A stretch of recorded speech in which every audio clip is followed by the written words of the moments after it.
வணக்கம் மக்களே, நான் தான் உங்க கோலமாவு கோகிலா. இன்னைக்கு என்ன டிப்ஸ் சொல்ல போறேன் தெரியுமா? இட்லி, தோசைக்கு, சாப்பாட்டுக்கு தொட்டுக்கிறதுக்கு ஒரு சூப்பர் சைட் டிஷ் நான் சொல்ல தேவையான பொருட்கள் 100 கிராம் சென்னகுனி எடுத்து கடாயில வறுத்து எடுத்துக்கணும்.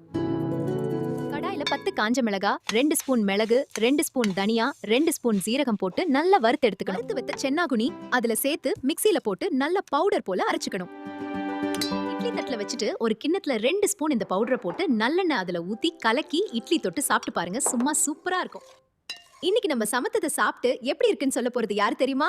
நம்ம டர்க்குசு சாரதி இந்த மாமா. இட்லி கூட இந்த பொடியை தொட்டு சாப்பிடும்போது அமிர்தமா இருக்கு. செம்ம டேஸ்ட் கோகிலா. Thank you சாரதி மாமா. மக்களே, நீங்களும் இது சமைச்சு உங்க பசங்களுக்கு உங்க கணவருக்கு கொடுத்து பாருங்க, அவங்களும் இதுதான் சொல்லுவாங்க. நான் வேற டிப்ஸ்ல சந்திக்கிறேன். இந்த வீடியோ உங்களுக்கு பிடிச்சிருந்தா ஒரு லைக் போடுங்க. இப்படி சூப்பர் டிப்ஸ் வேணும்னா நம்ம FM 92.8 சேனலை சப்ஸ்கிரைப் பண்ணுங்க.